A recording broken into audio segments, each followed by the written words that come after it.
Hello and welcome to Dish Shelved with Adam White. We're back here at the Heap for something a little different today. I haven't talked about comics in a while, so I'm going to talk about Wonder Woman today. I'm going to talk about the Golden Age versus the Silver Age Wonder Woman. I used these two archive editions, the Wonder Woman Volume 1 and 2, and I also used Wonder Woman The Golden Age Volume 2. That covers everything in the first uh, Golden Age Omnibus edition of Wonder Woman. And then I also then have the first Omnibus of the Silver Age Wonder Woman. And that's what I'll use for my comparison today. I also used uh, a book called The Secret History of Wonder Woman by Jill Lepore. It's a it's a story about where Wonder Woman came from, but it's mostly a biography of William Moulton Marston, and he was the creator of Wonder Woman. William Moulton Marston, and Harry G. Peter was the artist, and they came up.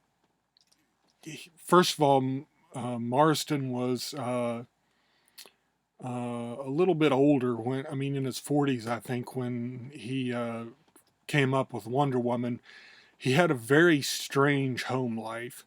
And if you have any interest at all in reading biographies of comic creators, his is definitely a unique one, and I would recommend reading it, that Jill Lepore book, The Secret History of Wonder Woman, because it's all about his life. And he had a wife, and he also had a girlfriend and another girlfriend, but they all lived together, and they had certain jobs that they took each one, and it was really odd. And he had different ideas about the roles of women, but Marston was also a feminist in an early time of feminism, and he wanted to put a lot of that um, into his Wonder Woman that he created. He was talking with DC Comics about coming up with a new character because they had Superman and Batman, and they had done super well, no pun intended. And he said, why not have a female character that has all the powers that Superman does, essentially, at the time, because originally Superman couldn't fly, and neither could Wonder Woman, although they both fly now. But he said, it would be a good thing to have a woman hero for girls to read and for boys to see that women were capable of doing the same things that men could do. So he was really progressive in that. And I also give credit to DC Comics and who was the editor? Maybe Whitney Ellsworth. I can't remember exactly. It might have been him. But I give them, DC and Marston, credit for coming up with a woman hero that was shown to be just as powerful as the men.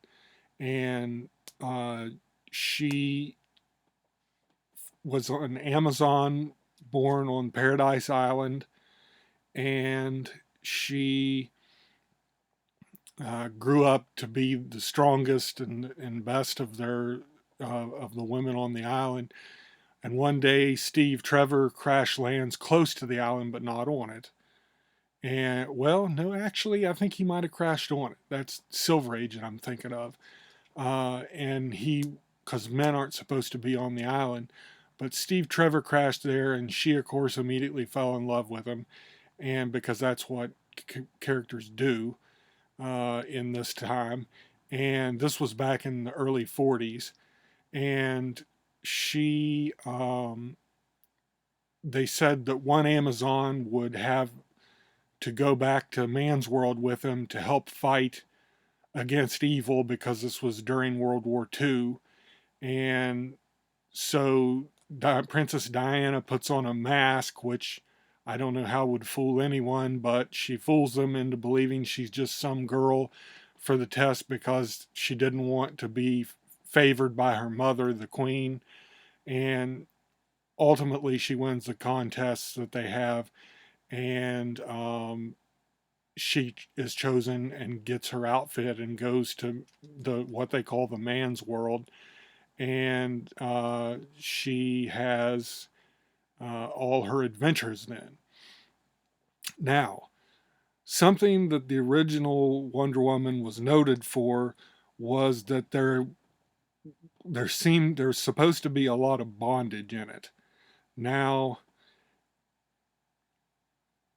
when you read these stories, you can't help but notice that yes, there's a lot of bondage. Women are chained up as slaves in almost every issue, but they're slaves to other women. And sometimes they're slaves to men. And that was the only way that Wonder Woman would lose her power, is if a man welded restraints to her bracelets that she wore that she could deflect bullets with. So every once in a while that would happen and she would lose her powers and then have to figure out how to get them back and all that. But uh, there was a lot of chains, uh, a lot of, they would gag women, I mean, just with around their mouths. And there was a lot of bondage. I've marked a couple of places. Hopefully you can see that, where she's on the one hand being taken and tied up, and then she's put in some strange position here on the other side where uh, it's tied from her neck to her feet to keep her from escaping by something that would destroy a normal person, I guess. And so, I mean, there's a lot of bondage going on there.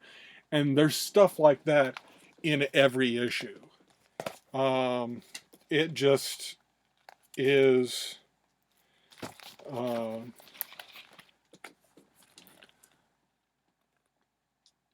every issue, she gives the girls a tennis racket because she brings gifts from man's world. And she says, "Oh, girl, what a spanker." "No, that's a tennis bat." "Pooh, it doesn't hurt. It's a sissy spanker from the man's world. The goddess must be Wonder Woman." So they get a tennis racket and immediately think it's a spanker. So again, you're seeing, and then they also tie up the men too occasionally. And so they just, there's a lot of it. I mean, just, you can't get away from it in there. And that was throughout the entire golden age of Wonder Woman. And of course, you'll find unflattering uh, portrayals of people that aren't white. So you kind of got to take it as with a grain of salt. It was just the times. I don't think there was any malice in it, except probably with the Germans and the Japanese, because they were the enemies in World War II. And so they were especially ugly. And actually, all the men were kind of deformed, to talk about H.G. Peters' art. And the women were a little bit more, a little prettier, but the only person that was really formed well was Wonder Woman. And he always made sure she was the most beautiful and that she was proportioned right.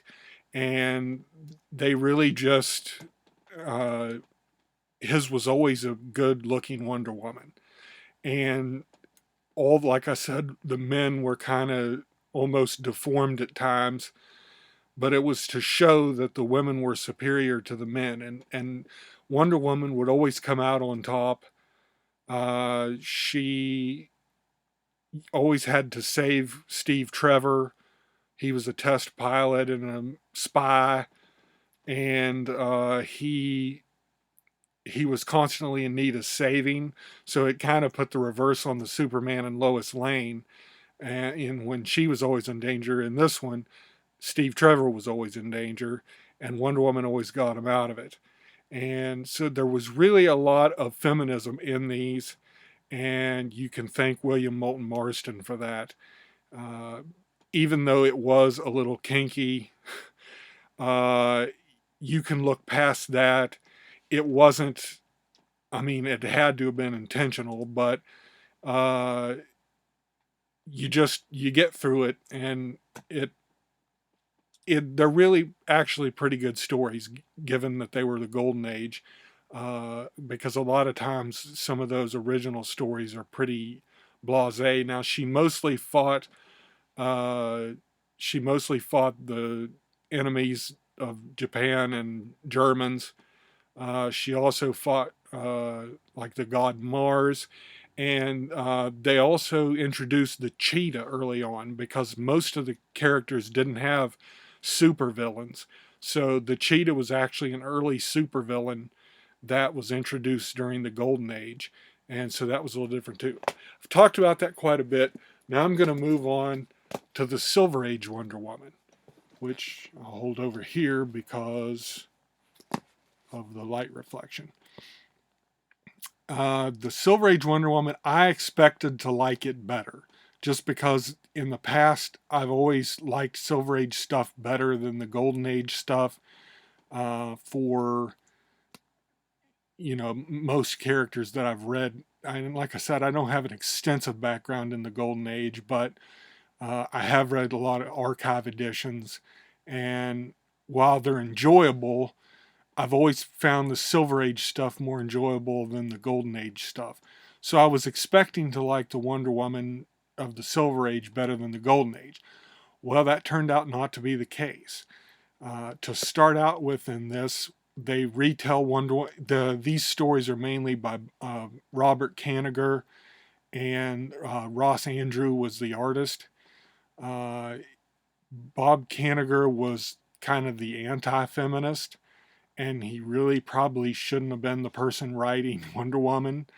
Uh, while Marsten was a feminist and always had the woman in charge during the issue, Kanigher still seemed to manage to make Wonder Woman. She wasn't the damsel in distress, but she kind of talked like that and acted like that. And the main things, and they also redid her origin in about 2 pages. And then they have all these stories in here where she's Wonder Girl and even Wonder Tot, which she's like a small toddler. And she has the outfit in both those things, which goes totally against what they did uh, in the original origin. And they also, you can see there also on uh, the covers, on the Silver Age, she's got sandals, and on the Golden Age, she's got knee-high boots. They specifically, Marston stopped writing these because he died. So, I mean, he kept writing them up until he got sick. I think it was polio or something, and he died. And his wife and everybody that knew everything about Wonder Woman said, she wears these boots. She never wears sandals. So what does Kanigher and Andru do? They put sandals on her. They said that her plane was an invisible plane. It would respond to mental commands, but it was definitely not a robot plane. Well, guess what? In the Silver Age, they called it in almost every issue the robot plane. So they went against Marston's posthumous wishes and kind of redid it to their own tune. And the result was that the stories just weren't as good. Everything, I mean, she still ends up saving Steve Trevor almost every issue, or Merboy, which is a merman, young merman that she uh, she deals with when they have the Wonder Girl stories where it shows her training to be Wonder Woman at a teenage, which of course didn't happen in the original Golden Age stuff, and really kind of takes away from the stories because it's all just teenage angst kind of stuff, and it isn't really Wonder Woman, not the one you got in the 40s.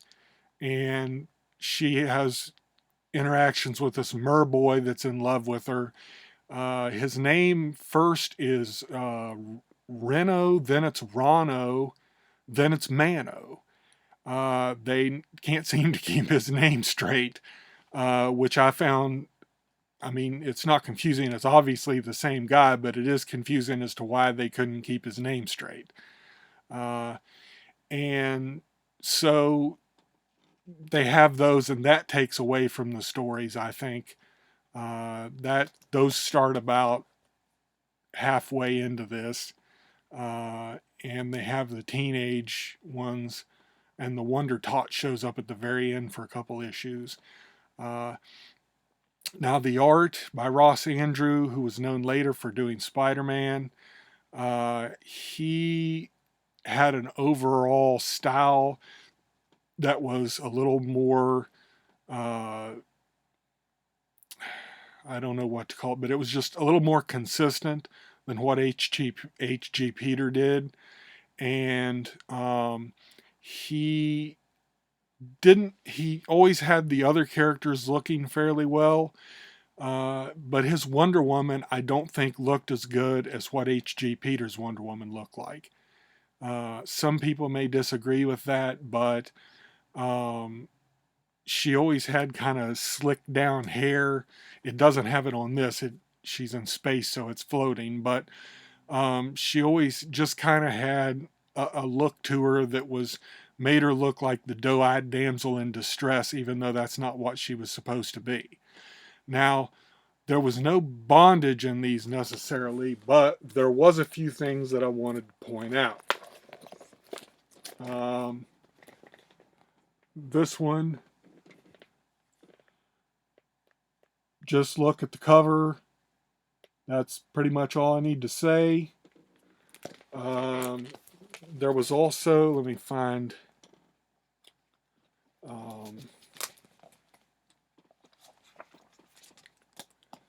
again, that same issue. She's climbing the building. Pretty obvious the intent there. She also always fights against snakes and eels. She says, "Stop playing your magic flute, merboy. I can't, Wonder Girl." So always snakes and eels. There also is a lot of